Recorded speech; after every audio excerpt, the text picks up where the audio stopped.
Times today news. Palnadu జిల్లా నరసరావుపేటలో private school teacher పై పోలీస్ కంప్లైంట్. అకారణంగా తమ పిల్లల్ని టీచర్ కొడుతున్నారని తన ఇద్దరు పిల్లలతో కలిసి నరసరావుపేట రూరల్ పోలీసులకు ఫిర్యాదు చేసిన తండ్రి రాము. మా సత్మాలూరు మండలం అండి, నెహ్రూ నగర్ కాలనీ, కొప్పరం పంచాయతీ. మా పిల్లలు సన్షైన్ స్కూల్లో చదువుతున్నారు. 5 మంది, 2 7th క్లాస్ అండి. అయితే 7th క్లాస్ పిల్లల్ని నేను హాస్టల్లో చేర్చానండి. హాస్టల్లో చేరితే 2 రోజుల తర్వాత అక్కడ భారతీయ మేడం అని ఒక మేడం ఉందండి. ఆమె నైట్ పూట 9:30కి వీళ్ళకి చెప్పి నిద్రపోవట్లేదని చెప్పి రఫీ అనే మాస్టర్ని తీసుకొచ్చి నా నైట్ పూట 9:30 సమయంలో మా పెద్ద పిల్లగాడిని గోపనని కొట్టించి కింద పడేసి పన్నోడిని పడినట్టు మళ్ళీ కొట్టారండి.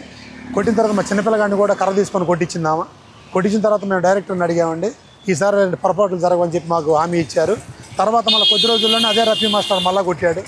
అది అడిగినందుకు మా పిల్లలు తిరిగి నాకు చెప్తున్నారని చెప్పి మీ పేరెంట్స్ చెబితే మళ్ళీ మేము తన్నేదని చెప్పి అనేక పర్యాయాలు తంతానే ఉన్నారు నా పిల్లల్ని. నేను పోయి అడిగినప్పుడు మేము కొట్టమంటున్నారు. మళ్ళీ మా పిల్లల్ని 2వ రోజు 3వ రోజు కొట్టం మొదలు పెట్టారండి.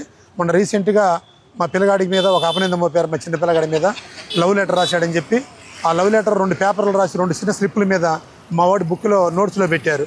అవి రాలి కింద పడితే ఆ 2 కూడా మా పిల్లగాడు రాసినట్టు ధృవీకరణ చేశారు. డైరెక్టర్ మీద ఒక ఆమె పోతే శ్రీలక్ష్మి ఇస్తాని ఇద్దరు కూడా మీ పిల్లగాడు సంతకాలని చెప్పి అన్నారండి. మా పిల్లలకి పెద్దోడిది 12 సంవత్సరాలు అండి, చిన్నోడికి 11 సంవత్సరాలు. ఇద్దరు 7th క్లాసే.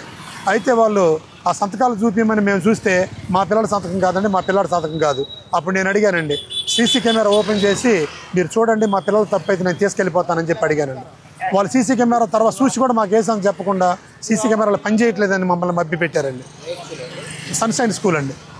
అయితే ఆ విషయాన్ని మా పిల్లలు చెబుతున్నారని 2 పిల్లల్ని మళ్ళీ వాళ్ళ మీదకి పంపించి ఒక ఉచ్చబోపించి మా పెద్దోడి పేరు మీద వాడు వెనక నుంచి ఒక నెట్టి పాసు పోసి వెనక నెట్టినందుకు కొట్టాడని చెప్పి ఆ డైరెక్టర్ మేడం మా మీద నింద అయిపోయిందండి. మా పెద్ద అబ్బాయి మీద గుద్దకపోయినా గుద్దాడని చెప్పి నిందేసి ఒకటి ఈ సీసీ కెమెరాలో తీయమన్నందుకు అది మొత్తం మా మీద కుట్ర పెట్టుకొని రీసెంట్గా మణికంఠ మాస్టర్ చేత 26వ తారీఖు 10 నిమిషాల్లో క్లాసులో అప్పచెప్పకపోతే కొడతానని చెప్పి 10 నిమిషాల్లో అప్పచెప్పలేకపోయినందుకు వాళ్ళ దగ్గర పుస్తకాలు కూడా లేని క్వశ్చన్స్ ఇచ్చి అప్పచెప్పలేదని మా పెద్దోడిని గోపు మీద కొడితే 10 నిమిషాలు మాట రాలేదండి అబ్బాయికి. మా చిన్నోడిని చెంపల మీద వాయించి కొట్టాడు.